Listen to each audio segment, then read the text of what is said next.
None of that matters because their paychecks and their formulas and their equations don't compute what we have going on in our heads. It's pure color, man. It's Mars. You know what I mean? It's a comet. It's an astro. It's not Billboard and you sold this much this week. I don't give a fuck. You know what I mean? I don't care. I'm doing the best I can. So are all the other guys. If anybody had tried to take away my Slayer albums when I was younger, I would have fucking ripped apart 1,000 houses just to find one to listen to. Because if it wasn't for that album and a handful of others, I wouldn't be here today, man. I mean, that was my war cry. That was my mantra. That was everything to me. You know what I'm saying? And it got me ready for a brutal day of dealing with people who don't understand the music that I was into.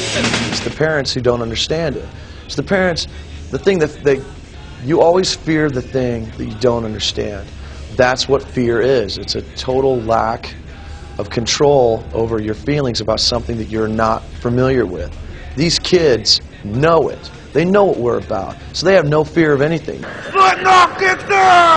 I see so many great parents that come to our shows that they sit with their kids. They don't really get it, but they see how happy their kids are, man. And there's no danger here. The only danger I represent is the truth.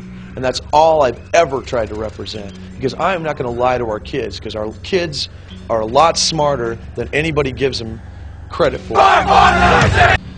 There are so many other emotions on this album than, you know, I mean, we get pigeonholed so much because they think there's so much hate and there's so much rage. But at the same time, there's hope, there's wisdom, there's backstories, there's all these different things, man. There's a lot of sadness, but at the same time, there's a lot of happiness because these are things that made us who we are, you know?